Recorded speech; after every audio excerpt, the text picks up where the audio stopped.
madaxweynaha jamhuuriyadda Soomaaliland mudane Muuse Biixi Cabdi waxa uu maanta xafiiskiisa ku qaabilay wafdi ka socda beesha caalamka oo hogaaminayo safiirka midowga Yurub Ambassador Nicholas Martinez.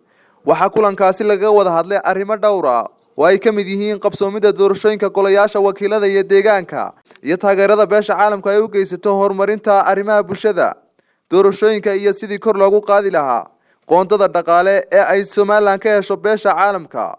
ugu dambeyn madaxweynaha jamhuuriyadda Soomaaliland mudane Muuse Biixi Cabdi waxa uu sheegay wafdiga inay xukuumadda ka go'an tahay qabsoomida doorashooyinku marka ay asxaabta qaranku isla meel dhigaan suurtagalnimada doorashooyinka farsamo ahaan iyo sharci ahaan. sidoo kale madaxweynaha Soomaaliland waxa uu sheegay in gogoshii uu fidiyay labada xisbi mucaarid ay wali halkii taalo.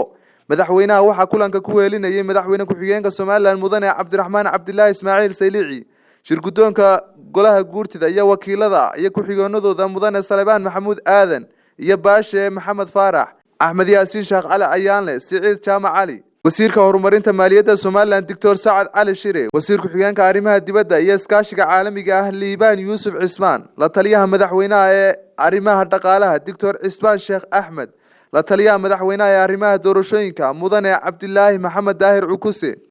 dhinaca wafdiga safiirka midowga Yurub Ambassador Nicholas Martinez waxa ku weelinayay safarka safiirka Talyaaniga Ambassador Alberto, safiirka wadanka Jarmalka Ambassador Annette iyo mas'uuliyiin ka kala socda Netherland, Finland, Poland, Australia, Denmark, UK, Ansom iyo IGAD. Abubakar Farxaan Cabdi Roble Abubakar Abka, wararka Raya TV.